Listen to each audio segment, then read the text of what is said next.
بسم اللہ الرحمن الرحیم یا ایہا الذین آمنوا ان تنصروا اللہ ینصرکم ویثبت اقدامکم صدق اللہ مولانا العظیم ان اللہ وملائکتہ یصلون علی النبی یا ایہا الذین آمنوا صلوا علیہ وسلموا تسلیما بلغ العلا بکمالہ کشف الدجى بجمالہ حسنت جمیع فیض بلغ العلا بکمالہ کشف الدجى بجمالہ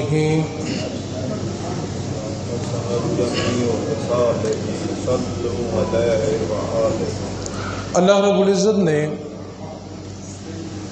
دین اسلام کو تمام مذاہب پر غالب کرنے کے لیے بھیجا ہے،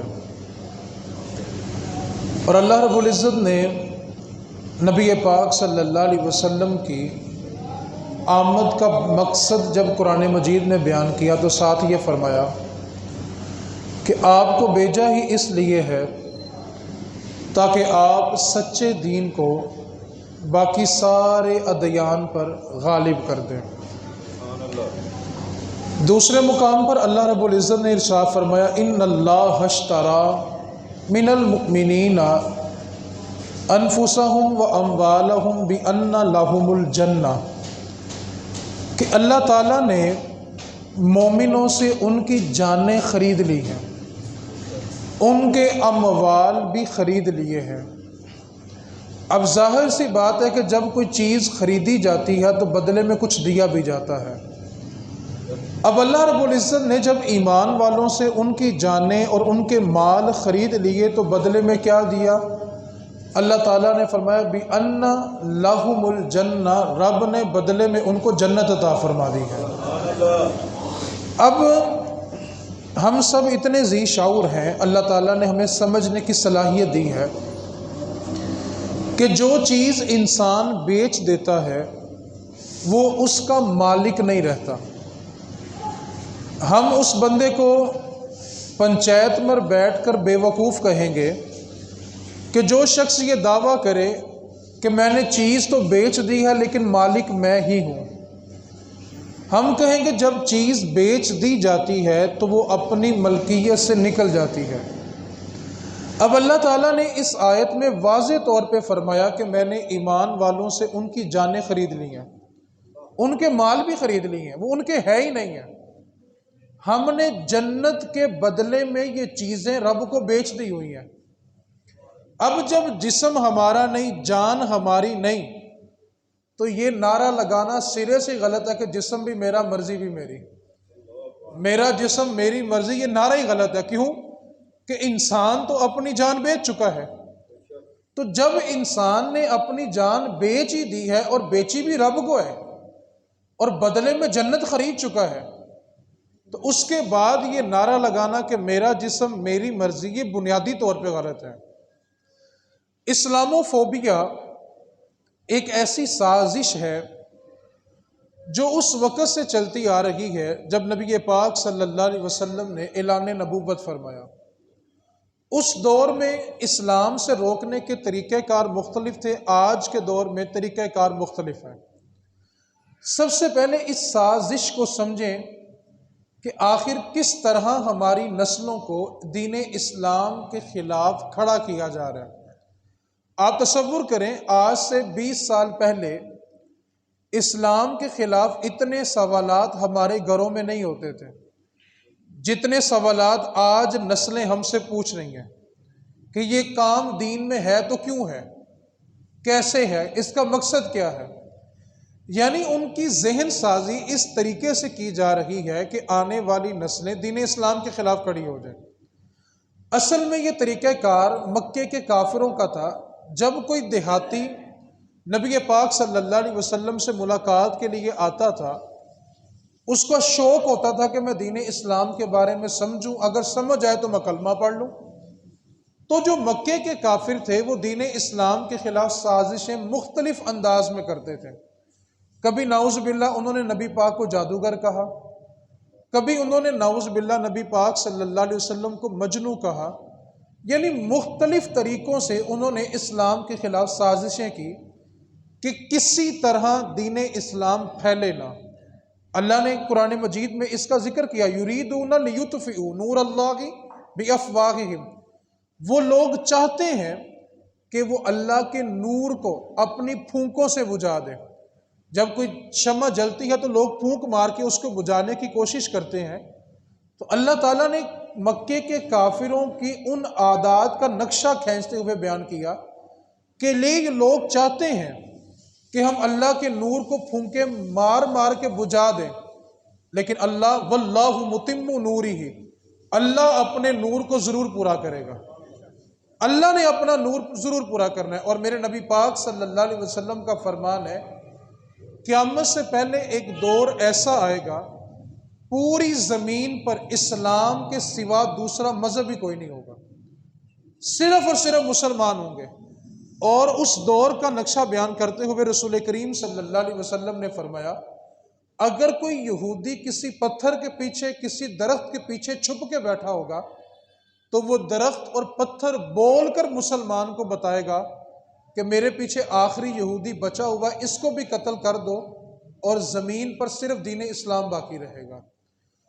تو 2001 کے بعد اس تحریک نے زور پکڑا، اور جب 9/11 کا واقعہ ہوا اس کے بعد اس تحریک نے اور زور پکڑا۔ اسلامو فوبیا کا پہلے مطلب سمجھیں۔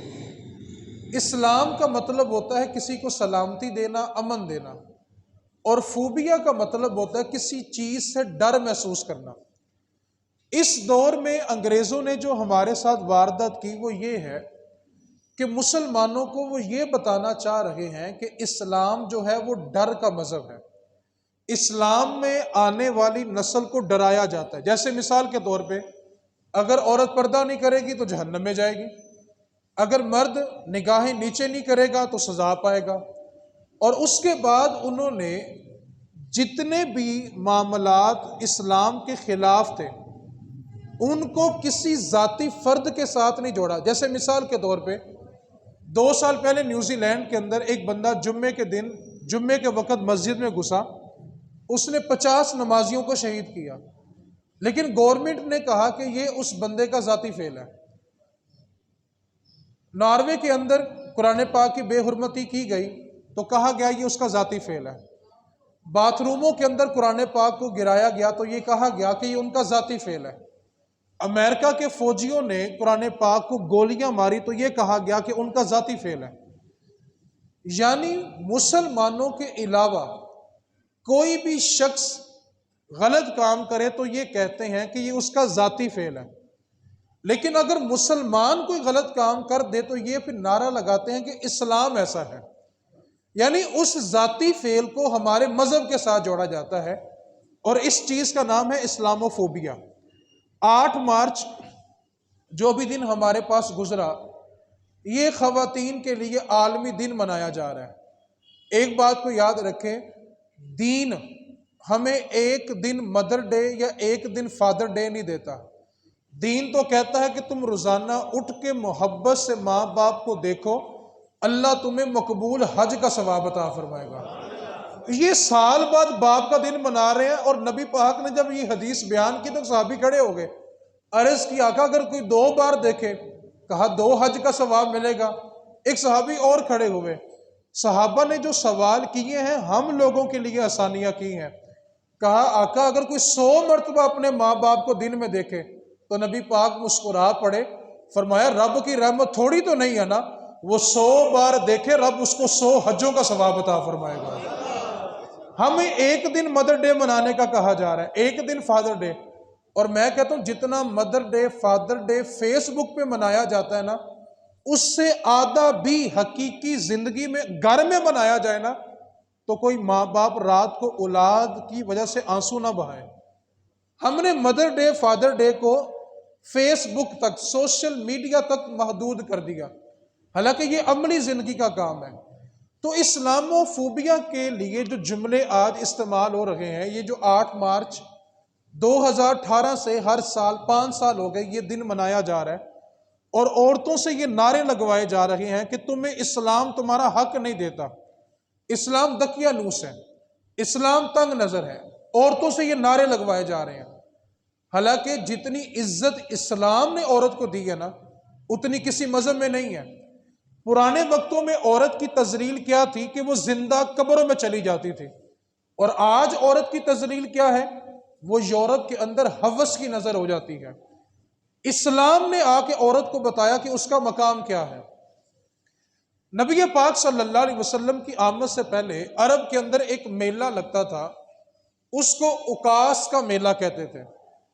یہ عرب کے اندر ایک ایسا میلہ تھا جس کے اندر سارے قبیلے جمع ہوتے تھے، اور یہ ان کا ایک عالمی دن ہوتا تھا، اور اس میں سارے قبیلے بڑے جوش و خروش کے ساتھ شریک ہوتے تھے۔ اکاس کے میلے کے اندر 3 سگے بھائی اپنی ماں کے گلے میں پٹا ڈال کے اس کو گھسیٹ کے لائے، اور انہوں نے میلے میں کھڑے ہو کر اپنی ماں کی بولی لگائی اور اپنی ماں کی قیمت لے کے ماں کو بیچ دیا۔ یہ وہ دور تھا جب نبی پاک صلی اللہ علیہ وسلم کی جلوہ گری نہیں ہوئی تھی، تو سگی ماں سگے بیٹے سرے بازار بولی لگا کر بیچ دیا کرتے تھے۔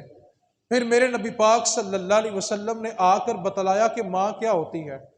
فرمایا ماں جیسی بھی ہو، میرے مصطفیٰ نے 7 آسمانوں کے اوپر سدرۃ المنتہا کے پاس جو جنت تھی نا، میرے محبوب نے وہ جنت اٹھا کے ماں کے قدموں کے نیچے رکھ دی ہے۔ یار دین اسلام نے تو جنت ہی ماں کے قدموں کے نیچے رکھی، اور آج عورت کہہ رہی ہے مجھے میرا حق نہیں مل رہا۔ اسی طرح کی اسی نظریے کی ایک خاتون تھی، وہ ایک عالم کے پاس گئی، کہنے لگی دیکھیں جی آپ جو دین بیان کرتے ہیں اس میں تو ہمارے حقوق ہی نہیں ہے۔ تو عالم صاحب نے پوچھا کہ آپ کو کیا حق نہیں ملا؟ کہنے لگی دیکھیں عورت کو تو یہ حکم ہے کہ شوہر کی اطاعت کرے، جبکہ شوہر کو یہ حکم نہیں ہے کہ عورت کی اطاعت کرے۔ یہ تو عورتوں کے حقوق کے خلاف ہے، اور دین اسلام بڑی سختی کے ساتھ اس کا حکم دیتا ہے۔ اور دین اسلام میں تو یہاں تک الفاظ ہیں کہ اگر مرد کے بدن پہ زخم بن جائیں اور ان زخموں سے پیپ بہتی ہو، اور اگر عورت اپنی زبان سے اس کو صاف بھی کرے تو وہ اپنے شوہر کا حق ادا نہیں کر سکتی۔ کہا اس کے مقابلے میں عورت کو حق ہی نہیں دیا گیا، عورت کی عزت ہی نہیں ہے، اس کی اطاعت کا تو حکم ہی نہیں ہے۔ تو عالم صاحب نے کہا تیرے کتنے بیٹے ہیں؟ کہنے لگی میرے 3 بیٹے ہیں۔ کہا دیکھ دین اسلام نے تجھے ایک مرد کی اطاعت کا حکم دیا ہے جو تیرا شوہر ہے، لیکن اس کے مقابلے میں 3 مردوں کو یہ حکم دیا ہے کہ اگر جنت چاہیے تو ماں کے قدموں میں جانا پڑے گا۔ تو کہا تم نے یہ کیسے سوچ لیا کہ اسلام تمہیں عزت ہی نہیں دیتا؟ اگر کسی ماں کے 5 بچے ہیں، وہ 5 مرد ہیں، لیکن 5 کی جنت اس کے ماں کے قدموں کے نیچے ہے۔ تو آج ہماری خواتین کو university, college, social media, print media, electrical media, جتنے بھی ذرائع ہیں، وکی پیڈیا ہے، لنک میڈیا ہے، اس کے ذریعے ہماری خواتین کو یہ سمجھایا جا رہا ہے کہ آپ کو تو اسلام حق ہی نہیں دیتا۔ اب دوسرا اعتراض خواتین کی طرف سے یہ ہے، دیکھیں جی اسلام نے یہاں بھی عورت کو حق نہیں دیا۔ وراثت میں عورت کو 1 حصہ ملتا ہے، جبکہ مرد کو اس کے مقابلے میں 2 حصے ملتے ہیں۔ تو یہ بھی خواتین نے اعتراض کیا کہ دیکھیں جی اسلام نے ہمیں آدھا حق دیا ہے اور ہمارے مقابلے میں جو مرد ہے اس کو پورا حق دیا ہے۔ حالانکہ یہ اسلام جب ہم اس پہ اعتراض سنتے ہیں تو بعض اوقات عقل دنگ ہوتی ہے کہ بات تو ٹھیک ہے کہ عورت کو آدھا حصہ کیوں دیا گیا اور مرد کو 2 حصے کیوں دیے گئے۔ حالانکہ آپ تھوڑا سا توجہ کے ساتھ دین اسلام کو پڑھیں، اس کا مطالعہ کریں، اس کو سمجھنے کی کوشش کریں۔ اور میں تو یہاں یہ بھی کہا کرتا ہوں تھوڑا ترنم سے، شعر و شاعری سے اگر اہل سنت کی عوام باہر آ جائے تو دین بڑا مشکل نہیں ہے۔ اگر ہم سمجھنے کی کوشش کریں تو دین سمجھ آتا ہے، لیکن ہم نے دین صرف کانوں کی لذت کا نام رکھا ہوا ہے۔ کانوں کی لذت پوری ہوتی رہے، ہم کہتے ہیں بس دین سمجھ آ گیا۔ آپ اعتراض کو سمجھے، اعتراض دین اسلام پر ہے کہ عورت کو 1 حصہ ملا، مرد کو 2 کیوں ملے؟ آپ دین اسلام کو پڑھیں، عورت کو حصہ ڈبل ملتا ہے۔ دیکھنے میں مرد کے 2 حصے ہیں لیکن حصہ زیادہ عورت کا ہے۔ اس کا جواب یہ ہے کہ مرد کو اگر حصے 2 ملے ہیں نا تو بیوی کے جتنے اخراجات ہیں مرد کے ذمہ۔ اگر ماں باپ زندہ ہیں اس کی ذمہ داری مرد پہ، اولاد ہے اس کی ذمہ داری مرد پہ، ابھی بہن بھائیوں کی شادی ہونے والی ہے اس کی ذمہ داری مرد پہ۔ گھر میں جتنے افراد ہیں سب کی دیکھ بھال مرد کے ذمے ہے. عورت کو اگرچہ ایک حصہ ملا، اس پہ کسی کی ذمہ داری نہیں ہے. اس کو جتنے پیسے ملے سارے اس کے ہیں. اس کے اوپر لازم نہیں ہے کہ اپنے شوہر پہ خرچ کرے، اپنے ماں باپ پہ خرچ کرے، اس پہ لازم ہی نہیں ہے. تو آپ اب اس تناظر میں آ کر اس جواب کو سامنے رکھتے ہوئے وہ اعتراض دیکھیں جو کہتے ہیں جی مرد کو ڈبل حصہ ملتا ہے. اور بھائی عورت کو ڈبل حصہ ملا ہے، کیونکہ جتنے اس کو ملے وہ سارے اس کے ہیں. اگر عورت اپنا ذاتی کاروبار کرتی ہے، نوکری کرتی ہے، تو جو کچھ کماتی ہے وہ اس کا ہے. لیکن اگر مرد کماتا ہے تو وہ سارا اس کا نہیں ہے، اس میں بیوی کا بھی حق ہے، ماں باپ کا بھی حق ہے، اولاد کا بھی حق ہے، بہن بھائیوں کا بھی حق ہے. تو دین اسلام نے عورت کو ہر مقام پر عزت دی. لیکن ہماری آنے والی نسلوں کو اسلاموفوبیا کے نام پہ یہ سمجھانے کی کوشش کی جا رہی ہے کہ اسلام خطرے کا دین ہے، اس میں نہ حق ملتا ہے، یہ تو خطرہ ہے، دہشت گردوں کا دین ہے. حالانکہ باقی پوری دنیا کے اندر آپ اس بات کو سن کے حیران ہوں گے، سب سے زیادہ خودکشیاں یورپ میں ہوتی ہیں. سب سے زیادہ لوگ نشے کی وجہ سے یورپ میں مرتے ہیں. لیکن قصور ان کا نہیں ہے، قصور ہمارے میڈیا کیا ہے، جنہوں نے پیسہ ہی اس بات پر لیا ہوا ہے کہ ہم نے صرف اسلام کے وہ کام دکھانے ہیں جس میں اسلام کی توہین ہو رہی ہے. آپ دیکھتے نہیں سوشل میڈیا پہ کوئی غلط کام کرتا ہوا اگر پوسٹ آ جائے تو سارے اس کو شیئر کرتے ہیں. لیکن اگر کسی کی نیکی ہو جائے نا تو ہم سگے بھائی کو بھی نہیں بتاتے کہ فلاں بندے نے بڑا اچھا کام کیا ہے. لیکن غلط کام کیا ہو تو پوری برادری میں شور ہوتا ہے. تو یار ہم خود کس چیز کو پروموٹ کر رہے ہیں؟ چاہیے تو یہ تھا کہ ہم وہ کام پروموٹ کرتے جس میں دین اسلام کی عزت ہے. ہم کیا کہیں گے؟ دیکھیں جی گلاس سنگلی سے باندھا ہوا ہے، جب تک گلاس آزاد نہیں ہوگا مسلمان بھی آزاد نہیں ہوں گے. ہم نے یہ تصویر تو فیس بک پہ لگا دی، لیکن ہم نے یہ کیوں نہیں لگایا کہ اللہ اس بندے کو بھی جنت دے جس نے ٹھنڈے پانی کا کولر رکھا ہوا ہے. ہم ٹھنڈے پانی کی تعریف نہیں کریں گے، لیکن سنگلی سے باندھے ہوئے گلاس میں تنقید ضرور کریں گے. جوتے رکھنے کے لیے مسجد میں ریک بنا دیا، اس کی تعریف سوشل میڈیا پہ نہیں ہوگی. کسی کا جوتا اٹھایا جائے تو شام تک پوری انتظامیہ کو وقت رہتا ہے کہ جوتا اٹھایا کس نے تھا. او بھائی ہم اگر خود دین اسلام کی اچھی باتوں کو پروموٹ نہیں کریں گے تو گورا کیوں کرے گا؟ ہم اپنی اچھائیاں خود بیان کریں. تو اسلام نے عورت کو ہر مقام پہ عزت دی. عورت چار ہی رشتوں میں ہوتی ہے، یا تو وہ ماں ہوتی ہے، بہن ہوتی ہے، بیٹی ہوتی ہے، بیوی ہوتی ہے. اور دین اسلام نے عورت کو چاروں رشتوں کے اندر بے شمار عزت دی. آپ سب سے پہلا رشتہ ماں کا دیکھیں.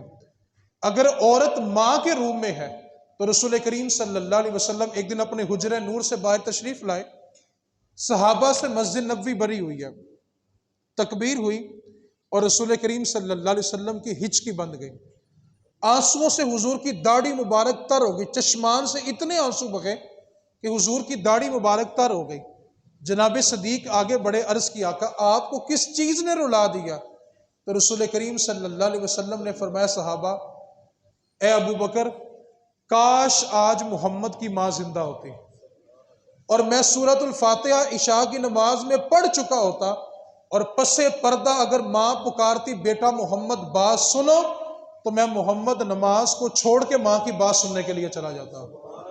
یار بندے نے غریبی میں ماں باپ کو دیکھا ہو اور جب خوشحالی کے دن آتے ہیں نا تو اس کا جی چاہتا ہے کاش آج ماں باپ زندہ ہوتے. غریبی کے دن ہو، بندے کے پاس سائیکل بھی نہ ہو ماں کی دوائی لانے کے لیے، اور اگر ایسا وقت آئے کہ اللہ اس کو گاڑی دے دے اور اگر ساتھ بٹھانے والی ماں نہ ہو تو وہ دن یاد بڑے آتے ہیں. رسول کریم صلی اللہ علیہ وسلم نے بیٹی کے روپ میں اگر عورت آئی تو اس کو عزت دی. جناب سیدہ زہرا پاک سلام اللہ علیہا آپ فرماتی ہیں میں دن میں جتنی بار بھی رسول کریم صلی اللہ علیہ وسلم سے ان کے حجرے میں ملنے جاتی، میرے محبوب ہر بار کھڑے ہو کر میرا استقبال کرتے تھے. اور یہ اس دور کی بات ہے کہ جب بیٹیاں زندہ قبروں میں گاڑی جا رہی تھی. اور اگر آپ بیٹیوں کو زندہ قبروں میں گاڑنے کی وجوہات پڑھیں، ہم آج تک یہ سنتے تو آئے ہیں کہ عرب کا زمانہ اتنا دقیانوس تھا، اتنا تنگ نظر تھا کہ بیٹی کو زندہ قبر میں گاڑ دیتا تھا. اگر آپ بیٹیاں زندہ دفن کرنے کی وجہ سمجھ لیں اور پھر اس کو آج کے دور میں چیک کریں اور سوچیں کہیں وہ چیزیں ہمارے اندر تو نہیں پائی جا رہی. عرب کے لوگ جو بیٹیوں کو زندہ دفن کرتے تھے نا، صرف دو وجوہات تھیں. آپ سنیں اور توجہ کریں، کہیں وہ دو چیزیں ہمارے اندر تو نہیں ہے. پہلی چیز یہ تھی کہ اگر اپنے قبیلے میں رشتہ نہ ملا تو بیٹی کو دوسرے قبیلے میں بیانا پڑے گا، اور یہ ہمارے قبیلے کی شان کے خلاف ہے. کیا یہ سوچ آج کسی کے اندر تو نہیں ہے کہ میں نے برادری سے باہر کرنا ہی نہیں ہے؟ یہ سوچ تو زمانے جاہلیت کے عرب کے لوگوں کی تھی، اور اس سوچ کی بنیاد پر وہ بیٹیوں کو زندہ قبروں میں گاڑتے تھے کہ ہم نے اپنے قبیلے کے علاوہ رشتہ ہی نہیں کرنا. اور دوسری وجہ کیا تھی کہ اگر قبیلے سے باہر رشتہ ہو گیا اور وراثت دینی پڑے گی تو ہمارا مال دوسرے قبیلے میں چلا جائے گا. کیا یہ سوچ آج تو نہیں ہے کہ ہم نے تیری شادی کر دی تھی، شادی پہ جہیز دیا تھا، اب تیری وراثت میں حصہ ہی نہیں ہے؟ کیا آج بیٹیاں وراثت سے محروم تو نہیں ہے؟ کیا سب کچھ بیٹوں کو نہیں دیا جا رہا؟ اور اگر دیا جا رہا ہے تو توجہ کریں، یہ سوچ مسلمان کی نہیں ہے، یہ منشور، یہ سوچ، یہ سمجھ دین مصطفیٰ کی دی ہوئی نہیں ہے. یہ زمانے جاہلیت کے عرب کے لوگوں کی سوچ تھی کہ ہم نے بیٹیوں کو وراثت نہیں دینی. آج سب کچھ بیٹوں کو دینے والے، توجہ کریں، میرے رسول کریم صلی اللہ علیہ وسلم نے فرمایا جس کسی نے کسی کو اس کی وراثت سے محروم کیا، اللہ تعالیٰ اس کو اس کی جنت سے محروم کر دے گا، اس کا جنت میں حصہ ہی نہیں ہے. اور میرے نبی پاک نے فرمایا جس نے کسی زمین پہ قبضہ کیا، قیامت والے دن ساتوں زمینوں سے اتنی زمین نکال کے آگ کا توک بنا کے قبضہ کرنے والے کے گلے میں ڈال کے اس کو میدان معاشر میں گھسیٹا جائے گا، اور یہ اعلان کیا جائے گا یہ وہ بندہ تھا جو دنیا میں رہ کر لوگوں کا مال کھایا کرتا تھا، زمینوں پہ قبضہ کیا کرتا تھا. اور اگر عورت بہن کے روم میں ہے تو رسول کریم صلی اللہ علیہ وسلم کی بارگاہ میں جب حضرت شیمہ، حلیمہ سعدیہ کی بیٹی، قیدیوں کو چھڑانے آئی تو نبی پاک صلی اللہ علیہ وسلم نے ان کو اتنی عزت دی اور کہا بہن آنے کی کیا حاجت تھی، تم پیغام بھیجتی، میں قیدی ویسے چھوڑ دیتا. اور رسول کریم صلی اللہ علیہ وسلم نے باہر آ کے صحابہ کو جمع کیا اور فرمایا میں نے آج تک جنگی مشورہ کیے بغیر کبھی جنگی حکمت عملی تیار نہیں کی. جب بھی جہاد کے لیے نکلے ہیں تمہارا مشورہ لیا ہے، اور جنگ کے ہر موقع پہ تم سے مشورہ کیا ہے، لیکن صحابہ آج میں نے پوچھے بغیر قیدیوں کو رہا کر دیا ہے. اس کی وجہ یہ ہے کہ آج محمد کی دہلیز پر اس کی بہن آ گئی ہے. تو نبی پاک نے ہر روپ کے اندر عورت کو عزت دی. اور اگر بیوی کے روپ میں عورت آئی تو حضرت خدیجہ رضی اللہ تعالی عنہا کا جب آخری لمحہ تھا تو حضرت خدیجہ نے سیدہ زہرا پاک کو بھیجا کہ اپنے بابا سے کہو اپنی کملی اتار کے مجھے دے دے، میری خواہش ہے کہ مجھے جب کفن دیا جائے تو مصطفیٰ کی چادر میں دیا جائے. تو نبی پاک نے جواب کیا دیا؟ فرمایا خدیجہ تم نے محمد سے مانگی تو صرف چادر مانگی، تم نے جتنے احسانات مجھ پہ کیے ہیں اگر تم محمد سے اس کی جلد مانگتی تو وہ اپنی جلد اتار کے بھی خدیجہ کے نام کر دیتا. تو دین اسلام نے ہر روپ کے اندر عورت کو عزت دی ہے. آج عورت کو یہ غلط سبق پڑھایا گیا کہ عورت کی عزت نہیں ہے. ام خلاد صحابیہ ہیں، ان کے بیٹے ایک جنگ میں شہید ہو گئے، اور جب خبر ملی کہ بیٹا شہید ہو گیا ہے، جوان بیٹا چلا جائے تو ماں کی کیا حالت ہوتی ہے. کیونکہ میں یہ کہا کرتا ہوں اور میں نے سیکھا بھی یہ ہے، اولاد ماں باپ کا جنازہ اٹھا کے چل لیتی ہے لیکن بوڑھے باپ سے جوان بیٹے کا لاشا اٹھایا نہیں جاتا. اس کو دو بندے کندھا دے کے گھسیٹ کے قبرستان تک لاتے ہیں، اس کے قدموں میں طاقت نہیں ہوتی. آپ کبھی دیکھیں جنازے کے اندر جس کے جوان بیٹے کی میت جا رہی ہو تو اس کا باپ خود قدموں پہ چل کے نہیں آتا. اولاد ماں باپ کو اٹھا سکتی ہے جنازہ، ماں باپ نہیں اٹھا سکتے. ام خلاد کا بیٹا شہید ہو گیا، نبی پاک کی بارگاہ میں نبی پاک سے ملنے آئی تو پورا پردہ کر کے آئی، پورا پردہ کر کے. تو کسی نے دیکھ کر کہا کہ بیٹا چلا گیا پھر بھی اتنا پردہ؟ تو ام خلاد کہنے لگی میں نے بیٹا گوایا، اپنی حیات تو نہیں نہ گوائی، بیٹا ہی گیا ہے، ام خلاد کی حیات تو نہیں نہ گئی. تو آج دین اسلام کے خلاف جو سازش کی جا رہی ہے، یعنی بیڑیوں نے احتجاج کرنا شروع کیا کہ بکریوں کو آزادی دو. اب بیڑیا احتجاج کرے کہ بکری کو آزادی دو تو بکری یہ سمجھے کہ بیڑیا بڑا خیر خواہ ہے میرا. اس بے وقوف کو یہ نہیں پتا کہ اگر مجھے آزادی مل گئی تو اسی بھیڑیے نے مجھے کھا جانا ہے، جب تک میں قید میں ہوں تو میں محفوظ ہوں، یہ جو بھیڑیا میرے لیے احتجاج کر رہے ہیں نا، جب میں آزاد ہوئی تو اسی نے مجھے کھانا ہے۔ تو دین اسلام نے عورت کو عزت دی ہے۔ وہ کسی خاتون نے تیسرا اعتراض اسلام پہ کیا، دیکھیں جی مرد آزاد گھومتے ہیں، عورتیں گھومیں تو اعتراض ہوتا ہے، تو اس نے بڑا کمال جواب دیا۔ اس نے کہا دیکھو تم نے سونار کی دکان دیکھی؟ اس نے کہا ہاں۔ کہا اس کے بعد لوہے کا تالا ہوتا ہے، گرمی ہو سردی ہو، بارش ہو طوفان ہو، وہ باہر رہتا ہے، گرمی برداشت کرتا ہے، سردی برداشت کرتا ہے، طوفان برداشت کرتا ہے، بارش برداشت کرتا ہے، حتیٰ کہ اس کو زنگ لگ جاتا ہے۔ لیکن سونا جو ہے نا، وہ بند صندوق میں ریشم کے کپڑے کے اوپر تالا لگا کے رکھا جاتا ہے۔ کہا جو چیز قیمتی ہوتی ہے وہ پردے میں ہوتی ہے، اور اسلام نے عورت کو قیمتی بنایا ہے، اور کہا دیکھو ہر گھر کے اوپر غلاف نہیں چڑھتا، غلاف صرف کعبے کے اوپر ہے، ہر کتاب پر غلاف نہیں ہوتا، غلاف صرف قرآن کے اوپر ہے، اور کہا ساری عورتیں پردہ نہیں کرتی، پردہ صرف اسلام کی بیٹیاں ہی کرتی ہیں، کیونکہ اسلام نے ان کو قیمتی بنایا ہے۔ اس واسطے اپنی نسلوں کو، اپنی بیٹیوں کو یہ بات سمجھائیں، اس سے پہلے کہ وہ یونیورسٹی سے سیکھیں، اس سے پہلے کہ وہ کالج سے سیکھیں، پھر آپ کے پاس کسی کے تویز کام نہیں آئیں گے، پھر دم درود کام نہیں آئیں گے۔ ایک بات کو پلے باندھ لیں، ماں باپ تربیت نہیں کرتے، بعد میں عاملوں کے پاس تویز لینے کے لیے بھاگتے ہیں۔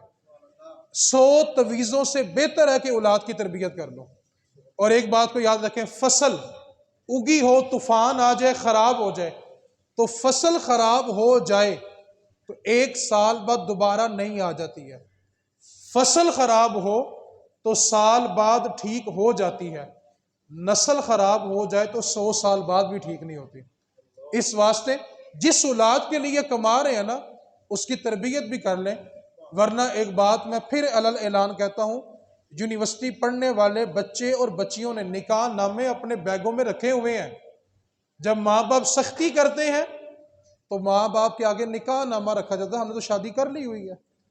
اس دن سے بچنے کے لیے آج تربیت ضروری ہے۔ آج تربیت کریں گے تو بیٹی کو صرف ایک بات کہیں، بیٹا تو جتنا مرضی پڑھ، جہاں مرضی پڑھ، لیکن اس انداز میں پڑھنا کہ تیرا باپ محلے کی مسجد میں نماز پڑھتا رہے، اس کو گھر میں چھپنا نہ پڑے، اس کی یہ تربیت کریں۔